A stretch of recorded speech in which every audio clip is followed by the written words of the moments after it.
The stale air in my apartment tasted of defeat. It was a flavor I had come to know intimately, a metallic tang of anxiety mixed with the cloying sweetness of lemon-scented cleaner that never quite managed to scrub away the grime embedded in the floorboards.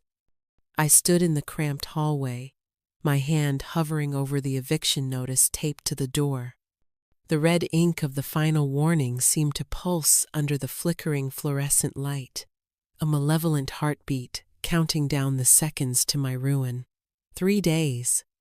I had 3 days to come up with 2 months' back rent, a figure so astronomically out of my reach it might as well have been the national debt. My waitress tips, meticulously saved in a chipped teacup on the kitchen counter, amounted to a laughable fraction of what I owed. It was a pathetic little pile of crumpled bills, a testament to long hours, sore feet, and the fleeting generosity of strangers.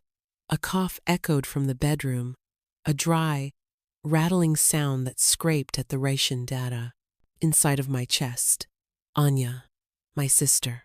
The reason for the teacup, the eviction notice, the gnawing emptiness in my stomach that had nothing to do with hunger. I pushed open her door, the old wood groaning in protest. She was propped up against a mountain of threadbare pillows, her face pale and waxy in the gloom. The book she'd been reading had fallen to her chest, her small hand still resting on the open page. Even in sleep, a faint line of worry was etched between her brows. She was only 16, but the illness had aged her, stealing the light from her eyes and the strength from her limbs. The experimental treatment the doctors had suggested was our last hope, a slim chance dangled at the end of a very, very long string of dollar signs. The cost was obscene, a number that made the back rent look like pocket change.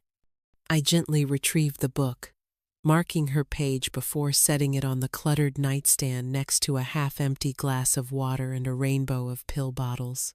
Her breathing was shallow, a soft, fluttering rhythm that I found myself timing my own breaths to, as if I could somehow lend her my strength.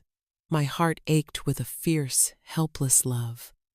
It was for her that I endured the condescending patrons, the leering kitchen staff, and the bone-deep exhaustion that was my constant companion. It was for her that I would walk into the Lion's Den tonight, the upscale Russian restaurant, Volkov's, where the tips were better, but the atmosphere was thick, with a tension that felt far more dangerous than just culinary perfectionism. My uniform was clean, but worn, the black fabric faded to a soft gray at the seams. I pulled my hair back into a severe bun, the motion automatic and joyless. Looking in the cracked bathroom mirror, I saw the reflection of a ghost. Dark circles bruised the skin under my eyes, and my own face looked foreign, stretched thin over bones that felt too prominent. I was 24, but some days I felt ancient. I thought of my sade grandmother, my babushka, the one who had taught me the soft, rolling cadence of the Russian language. She had filled our tiny kitchen with the scent of borscht and the sound of old folk songs. Her stories were my only inheritance, her language a secret key to a world I'd never known. She would be horrified to see me now, so tired and so alone. "I'm going to work on you," I whispered at her door, not wanting to wake her. "I'll be back late. Lock the door behind me." There was no response, only the whisper of her breath. I locked the door from the outside, the click of the bolt echoing the finality of my desperation. The walk to the restaurant was a blur of grimy city streets and indifferent faces. The air grew cleaner as I moved from my neighborhood of crumbling brick tenements to the polished granite and gleaming brass of the city's affluent heart. Volkov's was an island of obscene luxury. Valets in crisp uniforms hurried to open the doors of sleek black cars that purred at the curb like contented panthers. The interior was a symphony of dark wood, crimson velvet, and glittering crystal. The air smelled of money, a heady mix of expensive perfume, rich food, and old leather. It was a world away from my life, a place I merely passed through, an invisible servant tasked with facilitating the comfort of the gods who dined here.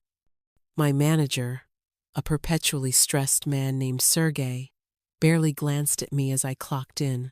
"Table 7, he grunted, shoving a menu into my hand. "And be quick, Mr. Volkov is here." My stomach tightened.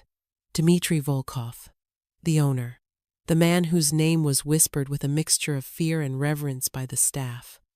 I had only ever seen him from a distance, a formidable silhouette holding court in a corner booth.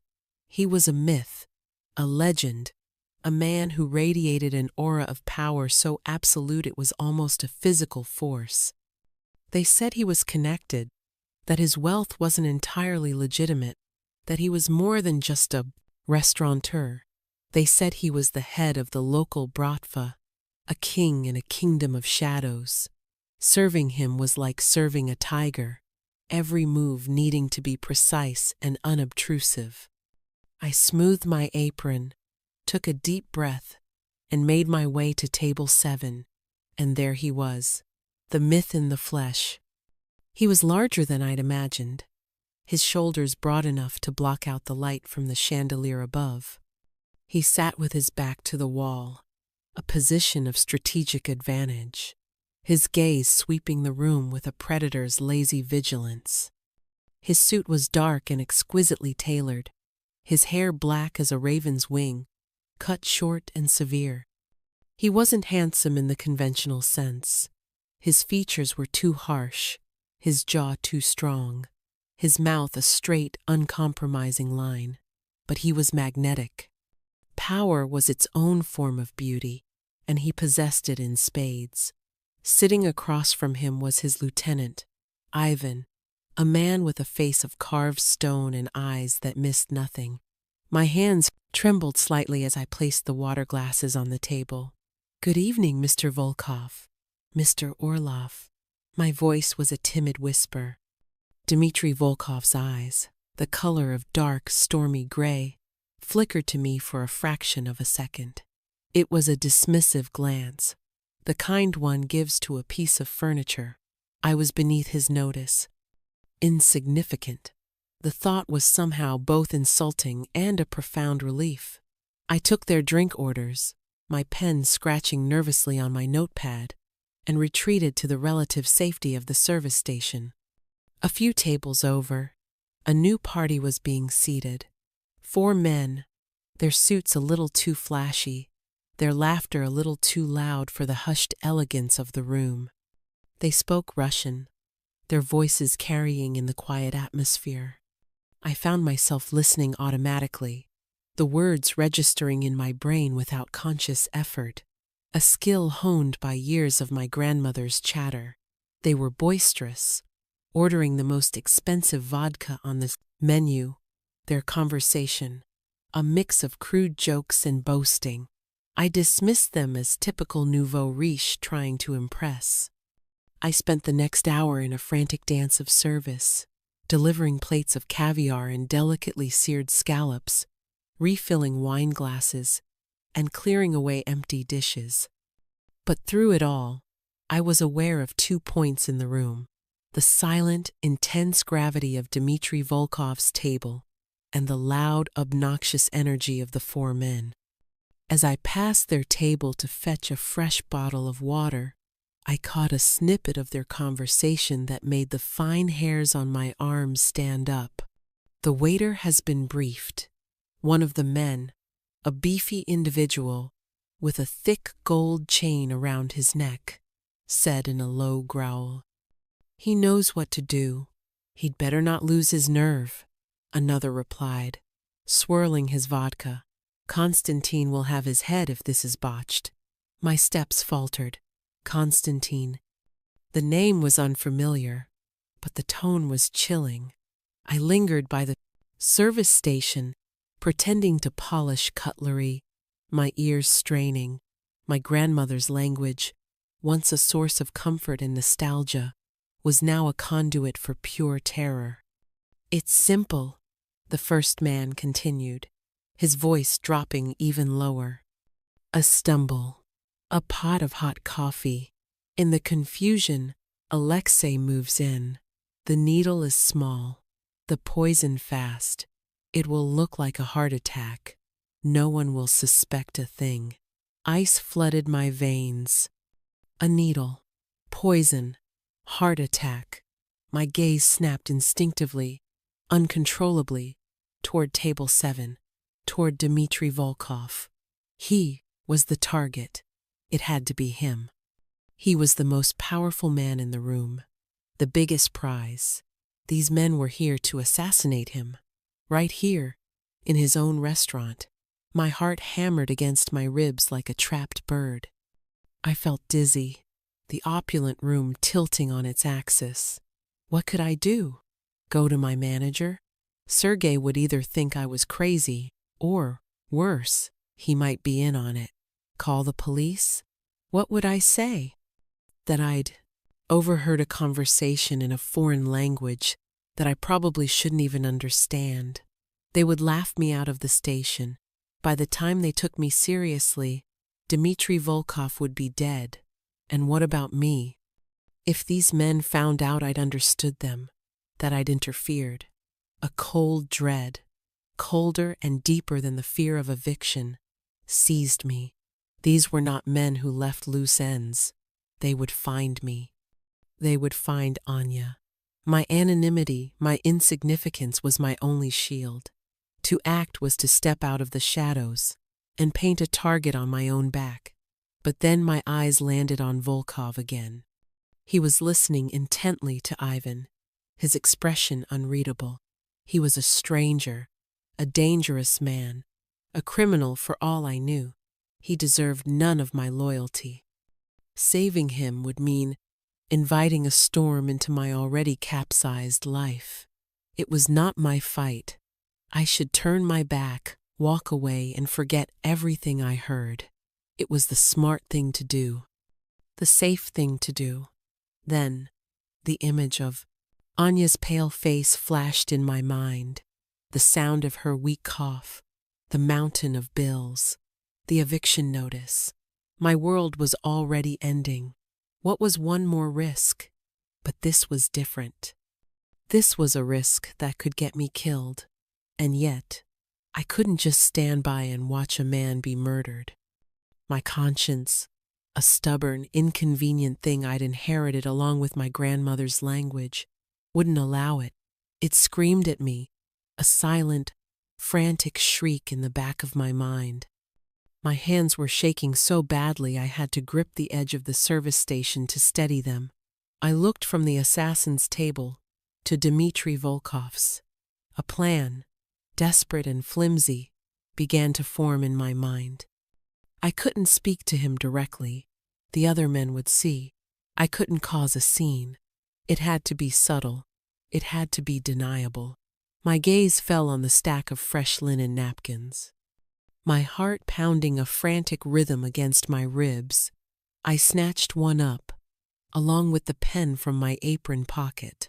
My fingers were clumsy, stiff with fear. I ducked behind a large floral arrangement, my back pressed against the cool wall, and scribbled a message.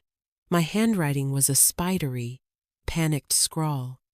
They plan to kill you. The waiter with the coffee. Poison. The words looked insane. A message from a madwoman, but it was the truth.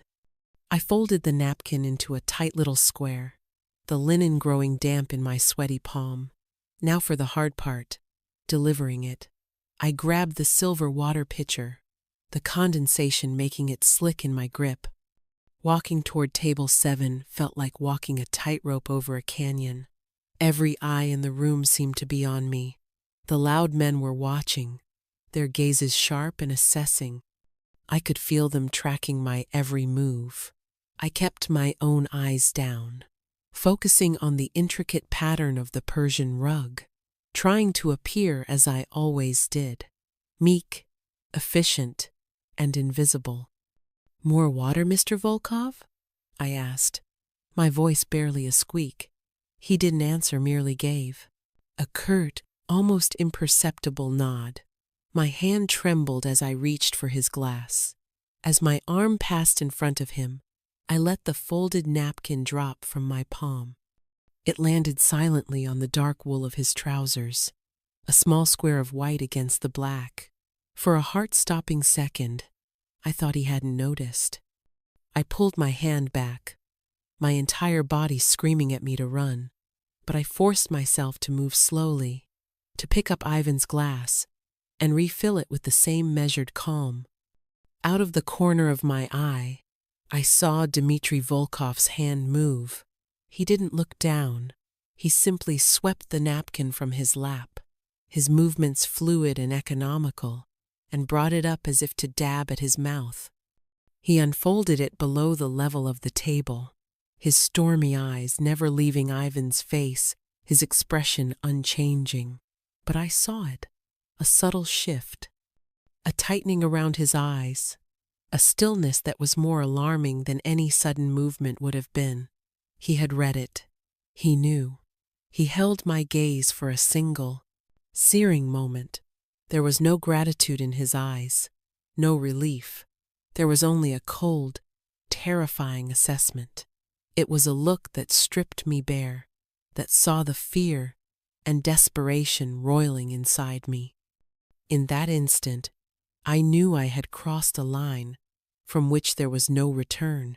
I had stepped out of the shadows and into the personal orbit of a very dangerous man. He gave another tiny nod, not to me, but to Ivan. It was a command. Ivan's hand, which had been resting on the table, disappeared into his jacket. A new waiter, one I didn't recognize, was now approaching their table from the direction of the kitchen. He was young, with a nervous tremor in his hands as he held a silver pot of coffee. The assassin. My blood ran cold. It was happening. The young man feigned a stumble, his body lurching forward, the coffee pot tilting at a dangerous angle directly toward Dmitry Volkov. It was exactly as the men had said. Chaos was about to erupt, but the chaos that followed was not the kind they had planned. Before the first drop of hot coffee could spill, Ivan was on his feet. He moved with a speed that was utterly inhuman. One moment he was sitting, the next he was a blur of motion. He didn't grab the waiter.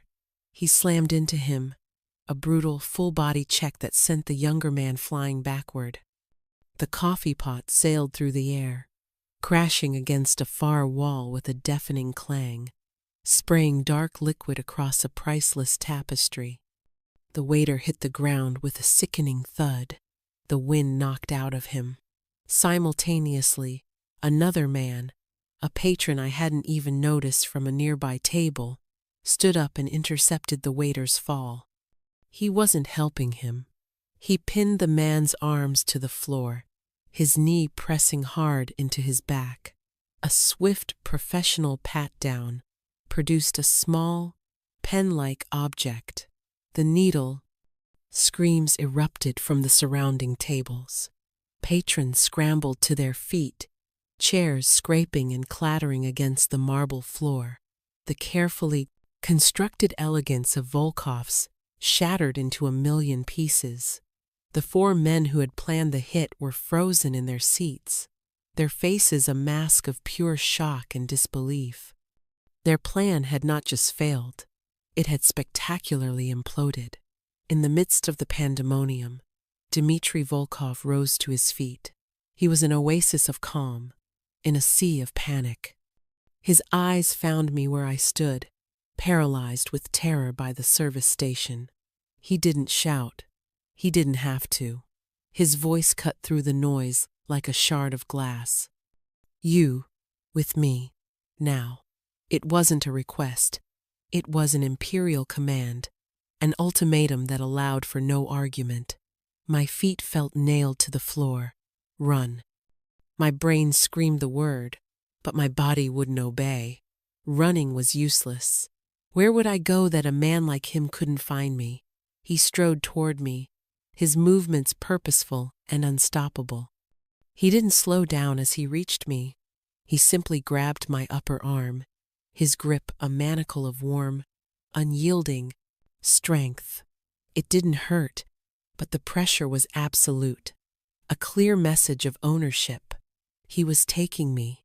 Mr. Volkov, my protest died in my throat as he pulled me along behind him. He didn't head for the front door. He moved toward the kitchen, his path clearing his staff, and panicked patrons alike scrambled out of his way. We burst through the swinging doors into the cacophony of the back of the house. Chefs in white hats stared, their knives pausing mid-chop. Dishwashers froze, their hands submerged in soapy water. Dmitri ignored them all, his grip on my arm unrelenting as he dragged me through the maze of stainless steel counters and steaming pots. The air was thick with the smell of garlic and fear. He shoved open a heavy metal door at the back, and we were plunged into the cool, damp air of a filthy alleyway. The stench of garbage and stale grease was overwhelming. A long black limousine, so polished it seemed to absorb the dim light, was idling silently at Howen, the end of the alley. It looked utterly alien in this grimy setting, a predator that had wandered out of its natural habitat. The rear door was already open, waiting for us. Ivan was suddenly there, appearing as if from thin air. He gave a grim nod to his boss before his eyes swept the alley, checking for threats. "Get in," Dmitri commanded, his voice low and rough. He practically pushed me into the cavernous interior of the car. The sudden transition was dizzying. One moment I was in a stinking alley, the next I was sinking into the softest leather I had ever felt. The inside of the car was silent, insulated from the world, and smelled of wealth, a clean, sterile scent that was a universe away from the poverty of my own life. He slid in beside me, his large frame filling the space, making the already spacious compartment feel small and intimate. The door closed with a heavy, satisfying thud, sealing us inside. Ivan got into the front passenger seat, and the car pulled away from the curb with a smooth, powerful surge.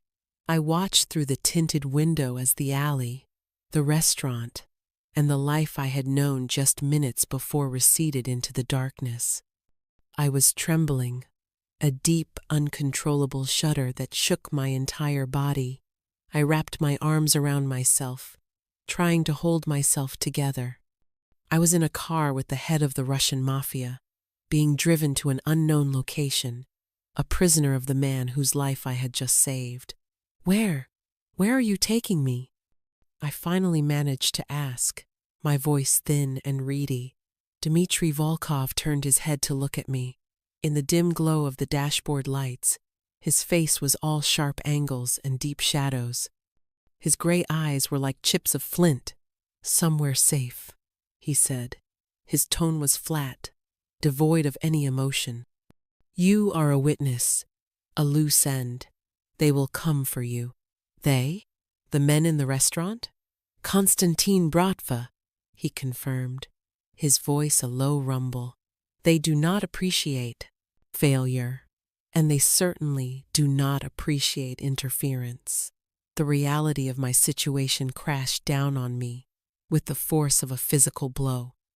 I had traded one set of problems for another, infinitely more terrifying one. The eviction notice seemed like a quaint, almost laughable concern now. "You have to let me go," I pleaded, desperation making my voice high and shrill. "My sister, she's alone. She's sick.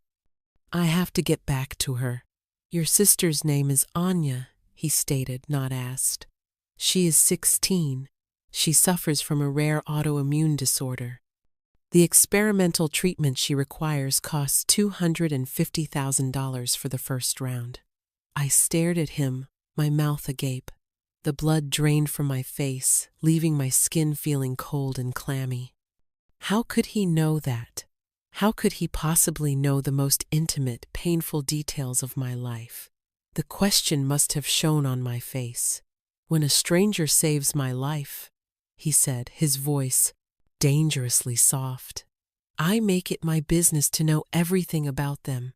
I had Ivan run a check on every employee the moment I read your note. You, Lena Petrova, became very interesting to me. He knew my name. He had dissected my life in the span of minutes. The sheer scope of his power was terrifying.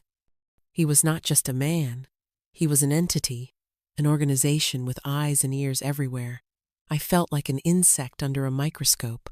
I'm taking you to my home," he continued, his gaze unwavering.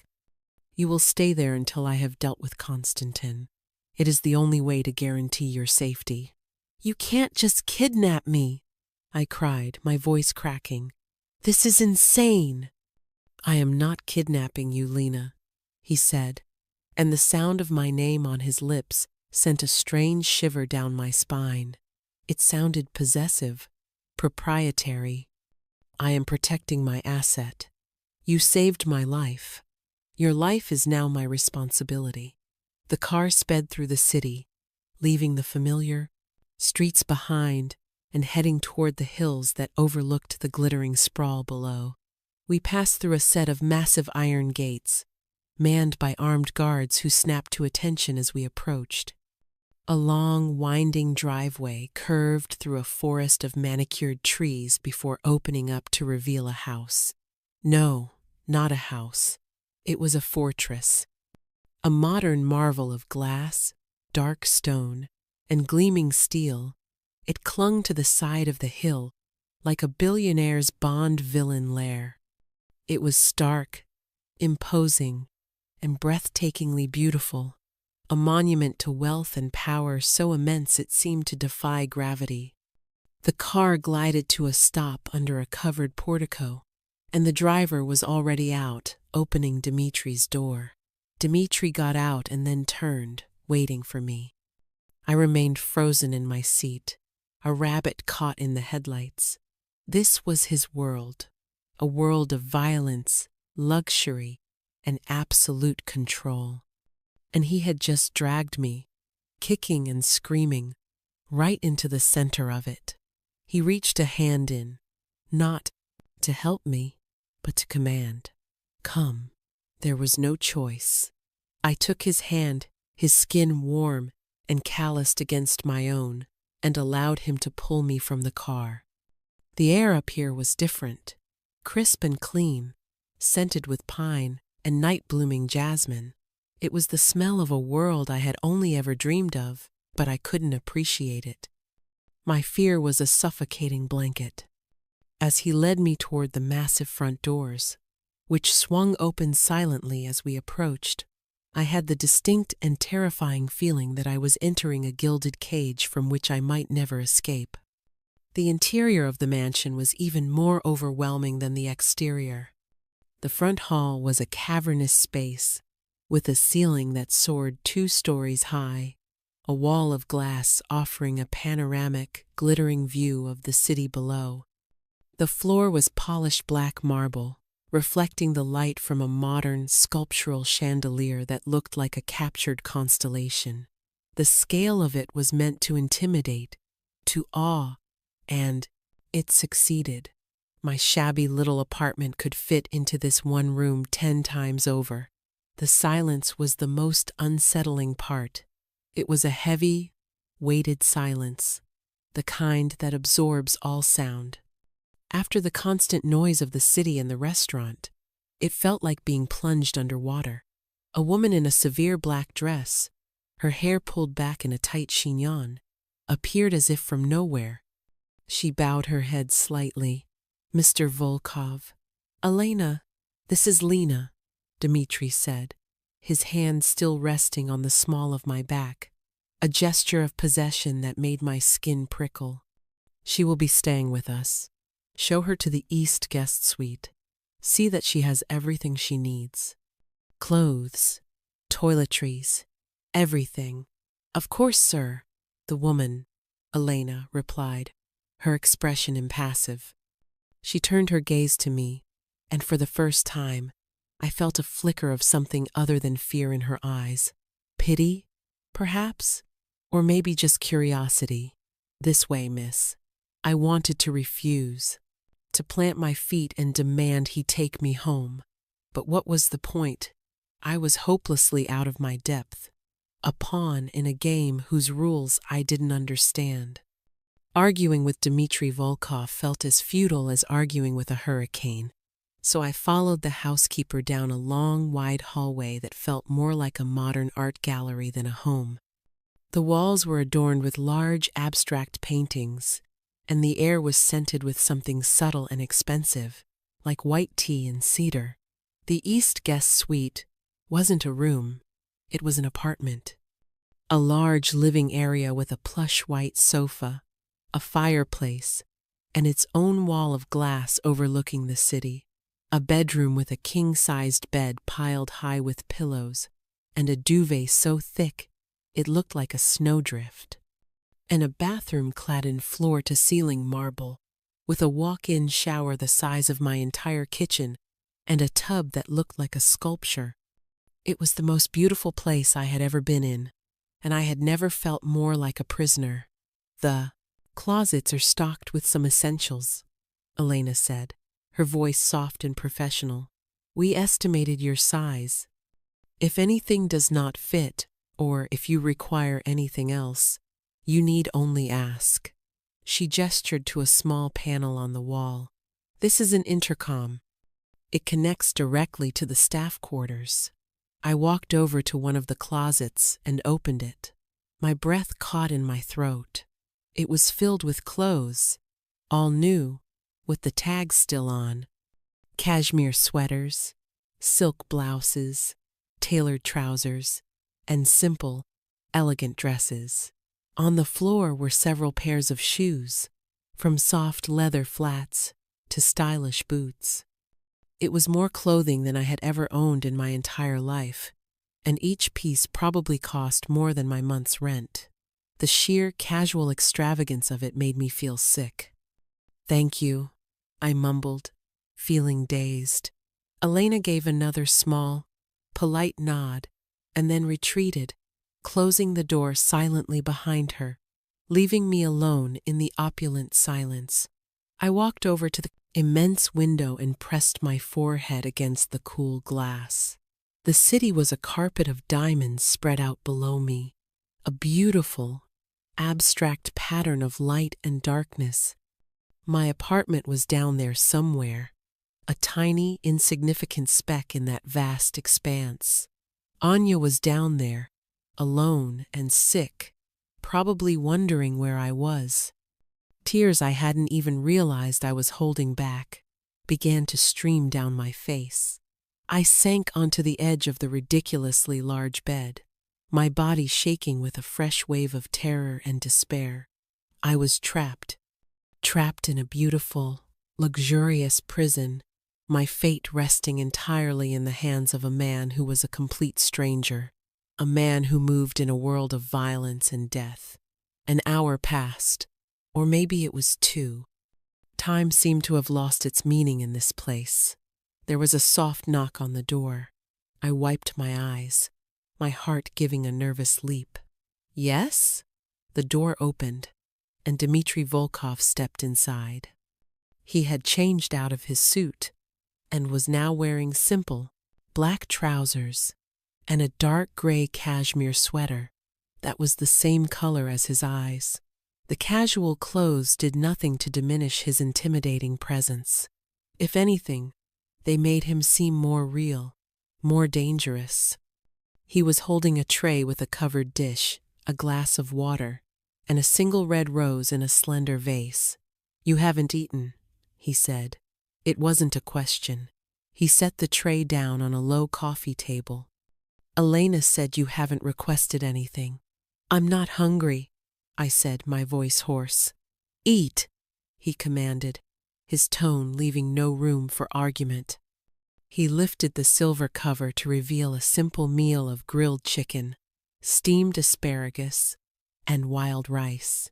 It smelled delicious, but my stomach was a tight knot of anxiety. He sat down not on the sofa, but in an armchair opposite me, creating a space between us that felt charged with unspoken questions.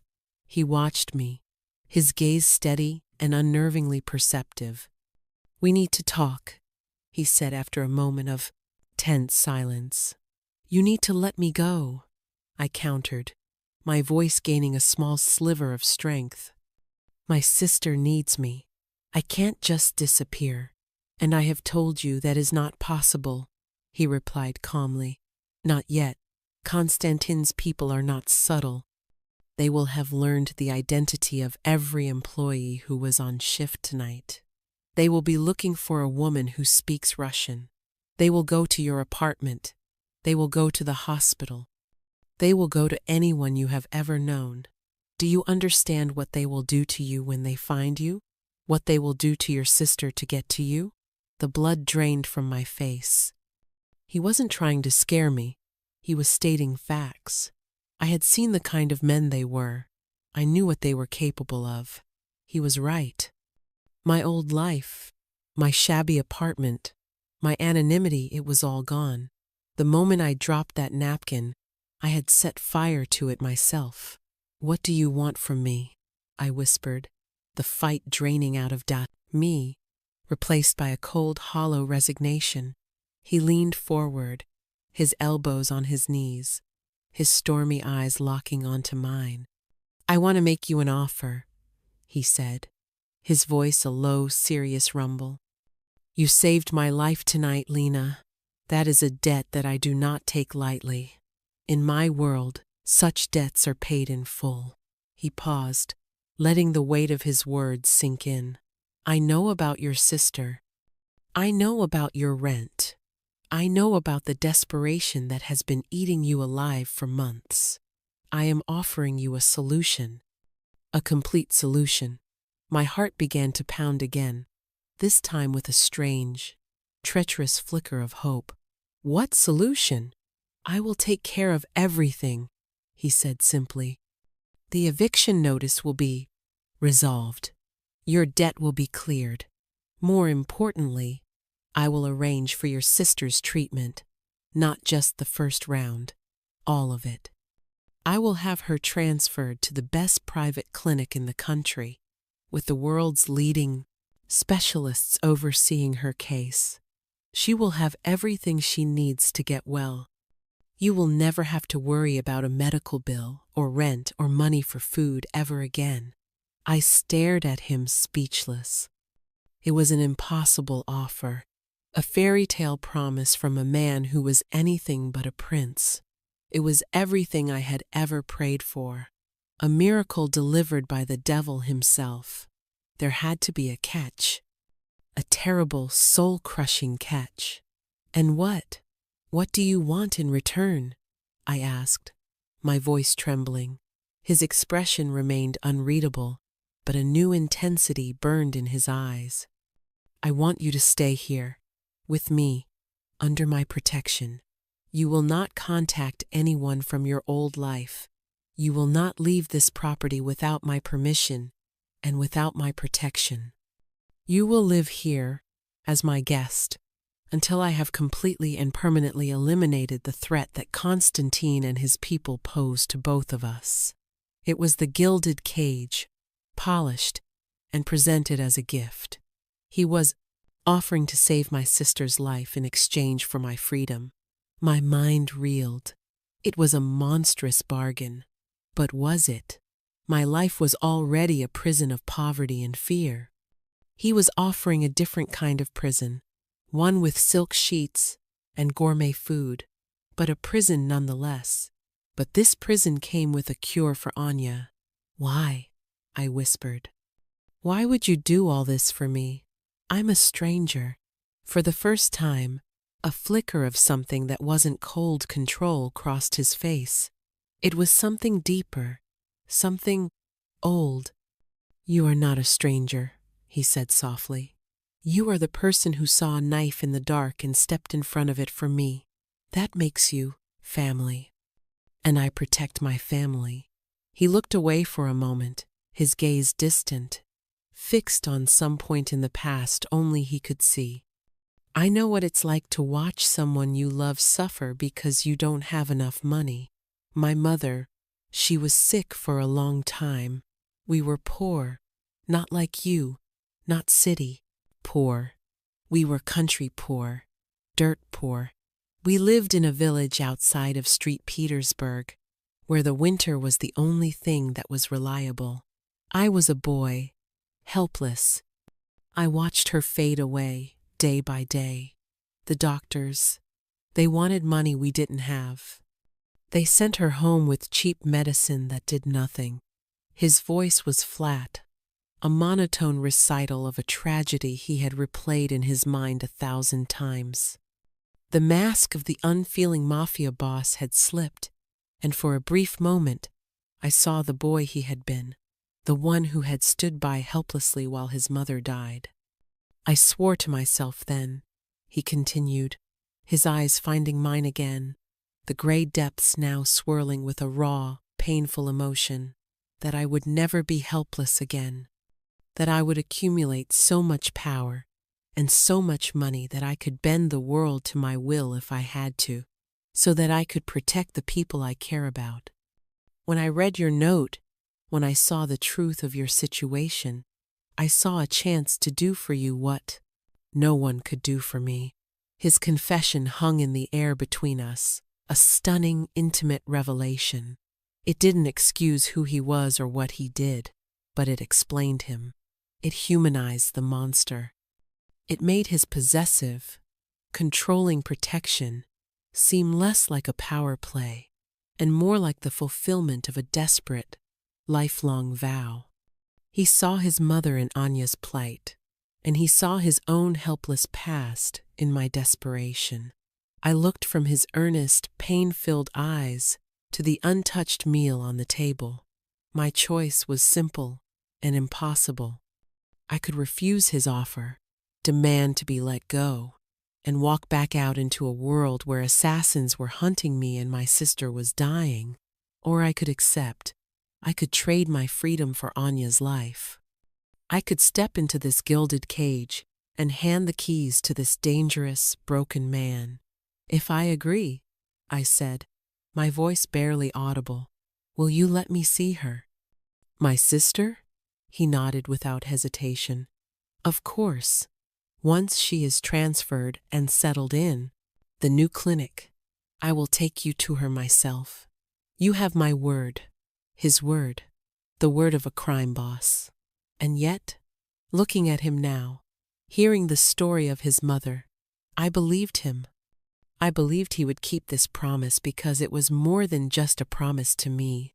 It was a promise to the ghost of his past.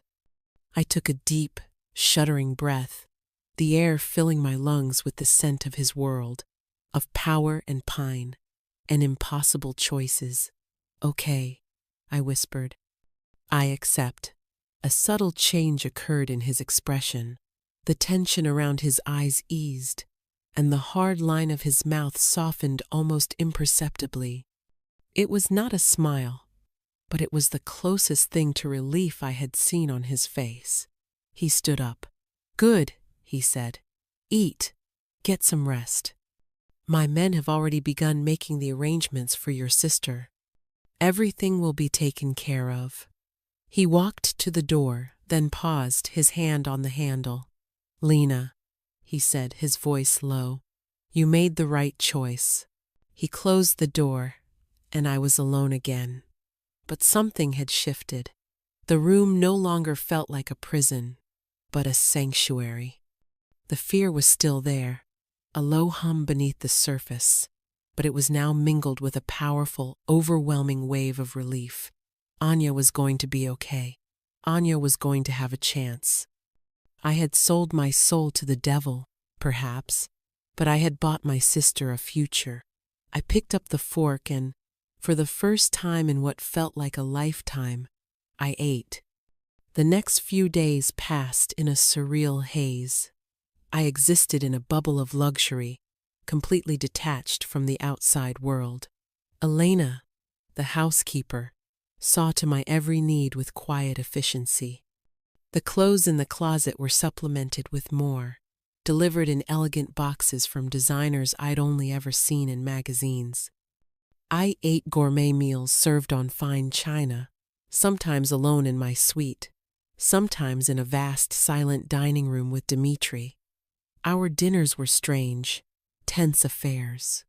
He would ask me about my life, about Anya, about my grandmother. He listened with an unnerving intensity, his gray eyes fixed on my face, absorbing every detail. I learned to speak to him, my initial terror slowly giving way to a cautious curiosity. I saw glimpses of the man behind the myth, the sharp intelligence, the dry, almost imperceptible wit, and the profound loneliness that seemed to cling to him like a shroud. He was the king of this opulent castle, but he was utterly alone within its walls. One afternoon, Ivan appeared at my door. He was, as always, a stoic and imposing figure. "Miss Petrova," he said, his voice a respectful baritone, "the boss asked me to show you something." My stomach fluttered with anxiety. I followed him not to the main living areas, but down a flight of stairs to a part of the house I hadn't seen before. We entered a room that looked like a NASA command center. A wall of monitors displayed security feeds from dozens of cameras, covering every inch of the property, and, I soon realized, locations far beyond it. "Mr. Volkov thought you should understand the nature of the threat," Ivan said, his tone matter of fact. He tapped a keyboard, and one of the screens enlarged. It showed the grimy entrance of my apartment building. My heart leaped into my throat. 2 men were loitering near the front steps, trying to look casual but failing miserably. They had the same hard, predatory look as the men from the restaurant. "Konstantin's men," Ivan stated needlessly. He switched the view. It was now the main entrance of the hospital where Anya was. Another man was there, smoking a cigarette, his eyes scanning everyone who went in and out. "They have been there for 2 days. A wave of nausea washed over me. It was real. Dmitri hadn't been exaggerating. They were hunting me. If I had gone home, if he had let me go, they would have found me. They would have found Anya." The gilded cage suddenly felt like the strongest, safest fortress in the world. "Thank you, Ivan," I whispered, my voice shaky. "He is protecting you, miss," Ivan said, his gaze softening for a fraction of a second. "He does not do this for just anyone. You are important." That word again. Important. I was important to the most dangerous man I had ever met. The thought was both terrifying and, in a way, I was ashamed to admit, thrilling. I was no longer an insignificant waitress. I was a person of value, a person worth protecting. The next day, Dmitri found me in the library, a magnificent 2-story room with floor-to-ceiling shelves filled with leather-bound books. I was running my fingers over the spines, breathing in the rich, earthy scent of old paper and wood polish. "It's done," he said from the doorway. I turned, my heart skipping a beat. "Your sister was transferred this morning. She is settled in her room at the Zurich Alpine Clinic. The head of immunology is personally overseeing her case. Zurich, Switzerland." He had sent her to Switzerland.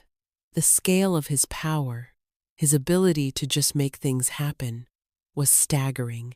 Tears of gratitude welled in my eyes. "Thank you," I breathed. The words felt so inadequate. "How do you thank someone for saving your sister's life?" "There is no need for thanks," he said, waving a dismissive hand. "I gave my word." He paused, his expression serious. "Now, I must deal with the other half of the problem. I have to leave for a while. It might get loud, but you will be safe here. No one can get through my security." "Loud?" I asked, a new fear coiling in my gut. "I am going to end the threat from Konstantin," he said, his voice turning to ice. "Permanently." I saw it then, the side of him I had only glimpsed. The ruthless crime boss, the man who solved problems with violence. He wasn't just going to scare them off. He was going to war. He was doing it for me, to protect me. The thought was horrifying. "Be careful," I whispered, the words slipping out before I could stop them.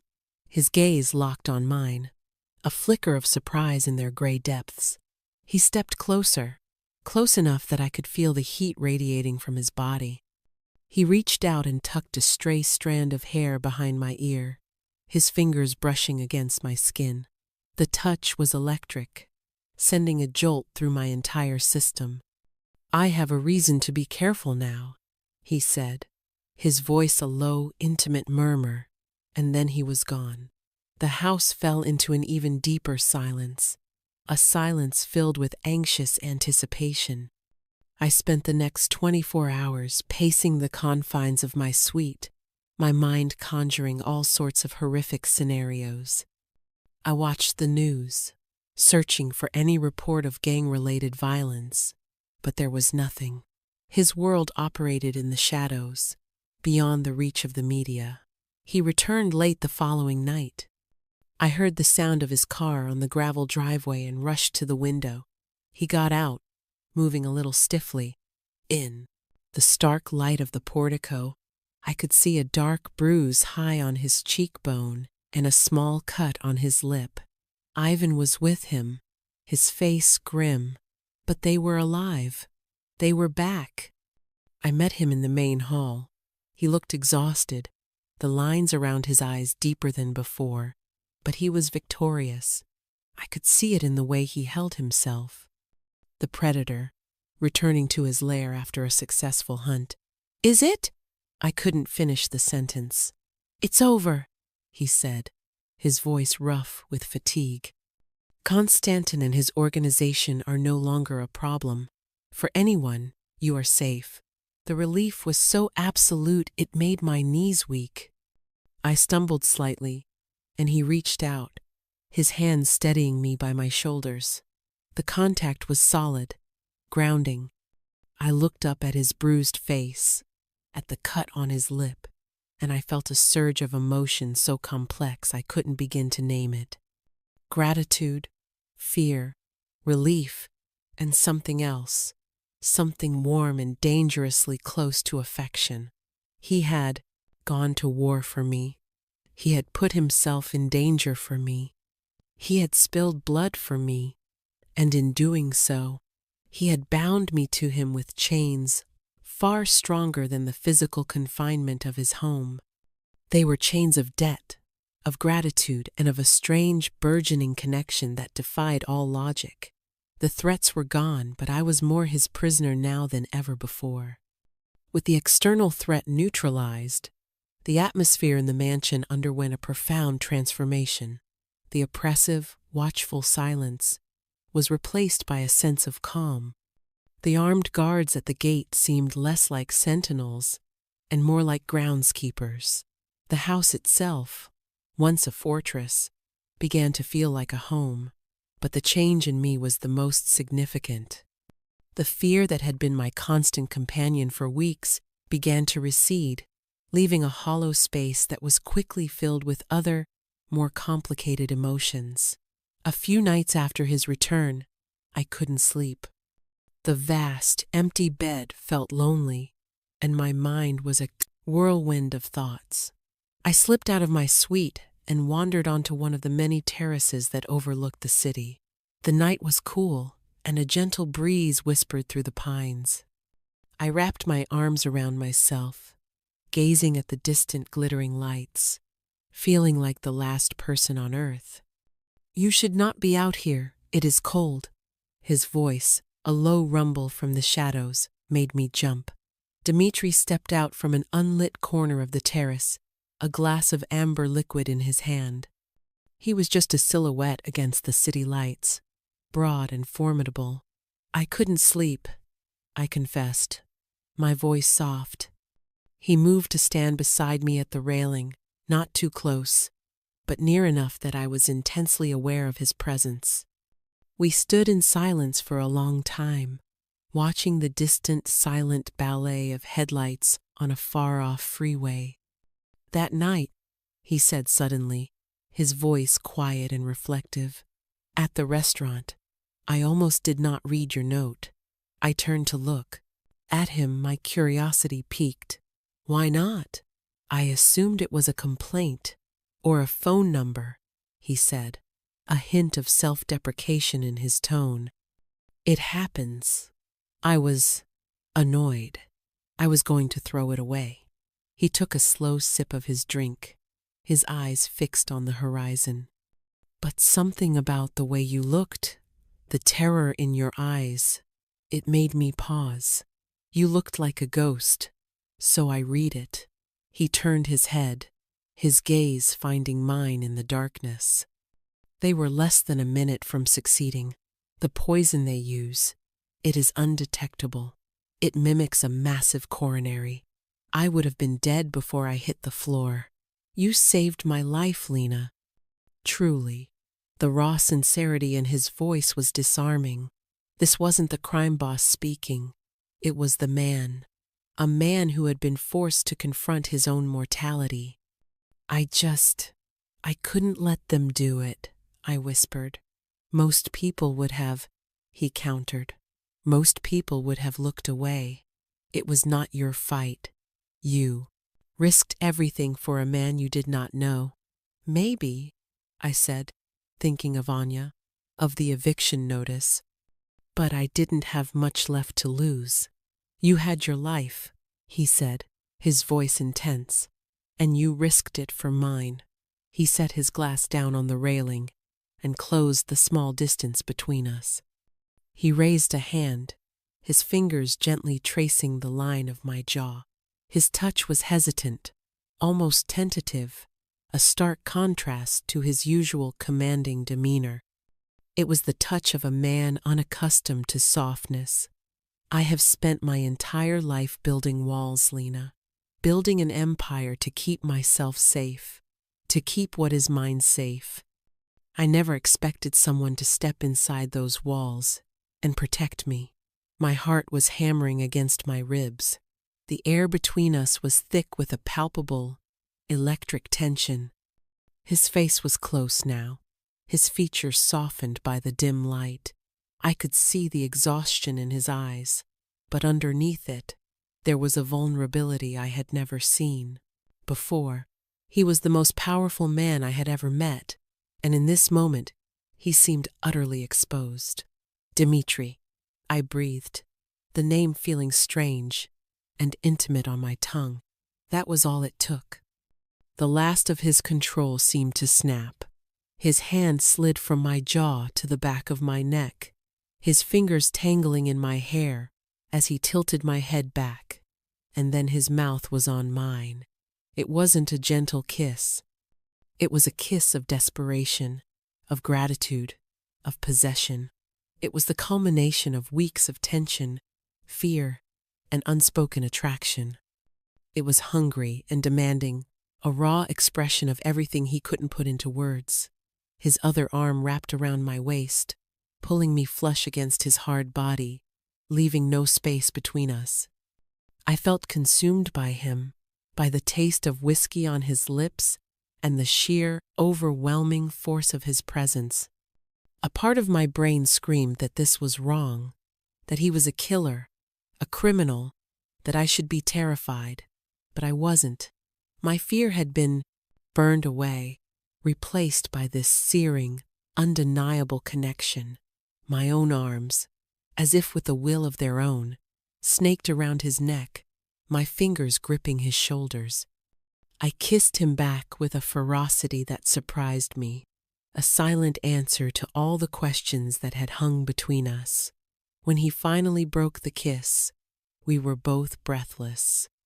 He rested his forehead against mine, his breathing ragged. His gray eyes, now dark with emotion, searched my face. "Lena," he murmured, his voice thick. It was a prayer, a question, and a statement all in one. I had stepped into his world to save my sister, and now I found I didn't want to leave.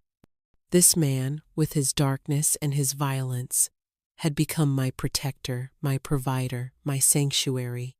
He was a paradox, a monster with a code of honor, a killer who had shown me more kindness than anyone else in my life, and I was falling for him. The realization was as terrifying as it was exhilarating. The next morning, I found him waiting for me in the Singaud, sun-drenched breakfast room. He stood as I entered, a gesture of old-world courtesy that seemed at odds with his ruthless reputation. The bruise on his cheek had faded to a pale yellow, and the cut on his lip was almost gone.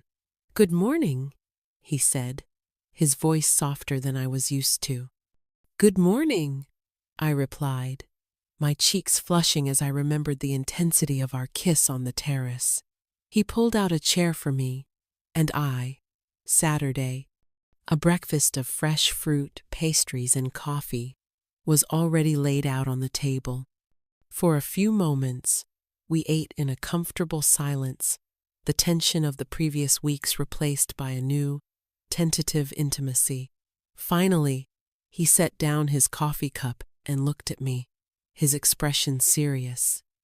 "The threat is gone, Lena. You are safe now. Completely." He paused, and my stomach clenched with a sudden, unexpected dread. "You are free to go." The words hit me like a physical blow. Free to go. It was what I had been begging for since the moment he'd dragged me from the restaurant. It was the end of my captivity. So why did it feel like a punishment? "You can return to your life," he continued, his voice carefully neutral, as if he were discussing a business transaction. "I have arranged for a new apartment for you and your sister, in a secure building, fully furnished. The rent will be taken care of for the next 5 years. There is also a trust fund in your name. You will never have to work again unless you choose to. You can go to school, travel, whatever you desire. My promise to care for your sister's medical needs stands. Of course, that is for life." He was giving me everything. A new life, financial security, freedom. He was releasing me from the gilded cage and handing me the world on a silver platter. It was an act of incredible generosity, and it felt like he was cutting me out of his heart. My mind raced. I pictured myself in this new, safe apartment. I pictured a life without the constant fear of poverty. A life where Anya was healthy and happy.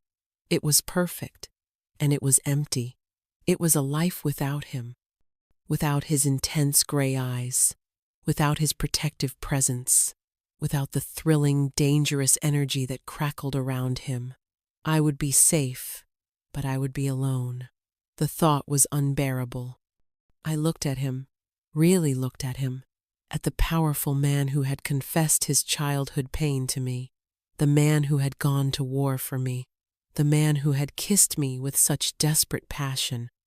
He was offering me a way out, upholding his end of a bargain that had been altered by what had grown between us. He was giving me a choice. "And what about you?" I asked, my voice quiet. He looked surprised by the question. "I will continue as I always have." His expression was shuttered, the mask of the untouchable boss slipping back into place. He would go back to his lonely castle, his world of shadows, and I would be a footnote in his story, a debt paid. No, I wouldn't allow it. I had been a passive participant in my own life for too long, swept along by currents of desperation and fear. For the first time, I had a choice, a real choice. And I knew, with a certainty that settled deep in my bones, what I wanted. "I don't want the apartment," I said, my voice clear and steady. "I don't want the trust fund." He frowned, a line of confusion appearing between his brows. "I don't understand. This is what you wanted. Freedom, I was wrong, I said, standing up and walking around the table to stand before him. I looked him directly in the eye, channeling a bravery I didn't know I possessed. That's not what I want anymore. Then what do you want, Lena? He asked, his voice a low, cautious whisper. I want to stay, I said simply. Here, with you. The surprise on his face was profound. He stared at me as if he'd never seen me before. Stay? He repeated, the words sounding foreign on his tongue. Lena, you don't know what you are asking. My life, this world, it is not a safe place. It is not a kind place. My old life wasn't safe or kind either, I countered. It was just a different kind of danger. A slower, quieter death. Here, with you, I feel more alive than I ever have. And I feel protected. I reached out and placed my hand on his chest, right over his heart. I could feel its steady, powerful beat beneath my palm. You told me I was your responsibility, that you protect your family. Let me be your family, Dmitri. He stared down at my hand, then back up at my face, his eyes searching mine for any sign of doubt or coercion. He found none. He saw only the raw, honest truth of my decision. The carefully constructed walls around his heart seemed to crumble, and the lonely boy who had lost his mother looked out at me from the eyes of the powerful man. Slowly, he raised his hand and covered mine, his large, warm fingers engulfing my own. A genuine smile, the first I had ever seen, touched his lips. It transformed his harsh features, making him look younger, almost boyish. Are you sure? He asked, his voice thick with emotion. I'm sure, I whispered. He stood up then, pulling me into his arms. He didn't kiss me this time. He just held me, his embrace fierce and protective, burying his face in my hair. I felt a shudder run through his powerful frame, and I knew, in that moment, that I had saved him in more ways than one. I had not only saved his life, I had saved him from his loneliness, and in doing so, I had finally saved myself. Weeks turned into a blissful month. Life with Dmitri was a revelation. The man who presented such a cold, formidable front to the world was, in private, surprisingly tender and fiercely devoted. He treated me not as a possession, but as a queen. He listened to my opinions, valued my thoughts, and seemed to find endless fascination in the simple, ordinary details of my past life. I, in turn, learned to navigate his world. I learned the names of his capos, understood the unspoken hierarchies, and grew accustomed to the constant presence of his security detail. The violence and darkness were still there, on the periphery, but Dmitri shielded me from it, creating a haven of love and stability in the heart of his dangerous empire. One evening, after dinner, he led me not to the living room or the terrace, but down a corridor I'd never been down before. He stopped before a heavy, steel door with a biometric scanner. He pressed his thumb to the pad, and the door slid open with a quiet hiss. "What is this place?" I asked, peering into the brightly lit room. "My vault," he said simply, leading me inside. It wasn't a vault filled with cash or gold bars. It was a vault filled with history. Glass cases lined the walls, displaying priceless artifacts, ancient texts, and, in one section, a breathtaking collection of jewelry. Diamonds, emeralds, and rubies glittered under the halogen lights, a king's ransom of precious stones. "Dmitri, this is..." I was speechless. He walked past the ostentatious, glittering pieces, heading for a small, velvet-lined display case in the corner. Inside, resting on a bed of black silk, was a single, simple necklace. It was a delicate silver chain, from which hung a sapphire, deep and blue as a twilight sky, surrounded by a halo of tiny, antique-cut diamonds. It was beautiful, but it was modest compared to the other treasures in the room. "This was my mother's," he said, his voice soft with reverence. He opened the case and carefully lifted the necklace out. It was her mother's before her. It was the only thing of value our family had. When she was dying, she tried to give it to me to sell for her medicine. I refused. I told her I would find the money another way. His voice grew tight. I failed. After she was gone, I kept it. It was a reminder of what I had lost, and a promise of what I would become. He turned to me, the delicate necklace resting in his large, calloused palm. His gray eyes were shining with an emotion so deep, so profound, it took my breath away.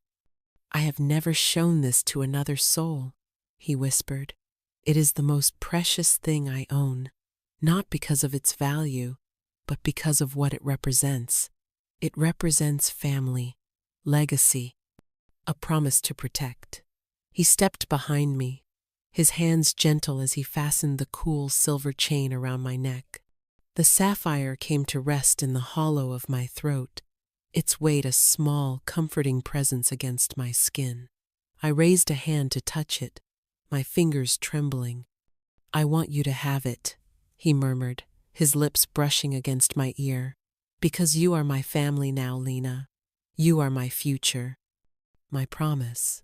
Tears streamed down my cheeks, but they were tears of pure, unadulterated joy. This gesture, more than the house, more than the money, more than anything else, was his ultimate declaration. He wasn't just giving me a piece of jewelry. He was giving me his past, his heart, his legacy. He was making me a part of his soul. I turned in his arms and kissed him, a kiss filled with love, gratitude, and the certainty of our shared future. The following weekend, we flew to Zurich. The clinic was nestled in the Alps, a serene and beautiful place that looked more like a luxury resort than a hospital. Anya's room was bright and airy, with a private balcony that overlooked a crystal-clear lake and snow-capped mountains. When I walked in, she was sitting up in bed, color in her cheeks for the first time in years, laughing at something a nurse had said. "Lena!" she cried, her face breaking into a radiant smile. I rushed to her, hugging her tightly, my heart overflowing. She felt stronger, more solid in my arms. "You look amazing, Anu," I sobbed, pulling back to look at her. "I feel amazing," she said, her eyes shining. "The doctors here, they're like wizards. They say the treatment is working. They say I have a real chance." Her eyes then moved past me, to the large, formidable man standing quietly in the doorway. A flicker of apprehension crossed her face. I took her hand. "Anya, this is Dmitri," I said, my voice filled with a love and pride that I made no effort to hide. "He's the one who made all this possible." Dmitri stepped forward, his intimidating presence softened by a small, gentle smile he reserved only for me, and now for my sister. "It is a pleasure to finally meet you, Anya," he said, his voice a warm, deep rumble. "Lena has told me so much about you." Anya looked from his kind eyes to the sapphire necklace resting at my throat, then to the way my hand instinctively found his. She saw the truth of it, the whole impossible, wonderful story, in a single glance. Her smile returned, brighter than before. "Thank you," she said to him, her voice filled with genuine gratitude, "for saving my sister." Dimitri's gaze met mine over her head, and in his eyes I saw everything: love, devotion, a shared future. He moved to my side, his arm wrapping possessively around my waist, pulling me against him. He was right. I was his family. I was his responsibility. I was his. And standing there, between the sister whose life he had saved and the dangerous man I had grown to love, I had never felt so safe, so cherished, or so completely and utterly free. My life of fear and desperation was a distant memory, a ghost from another lifetime, all because of a few whispered words in a language I was never supposed to understand.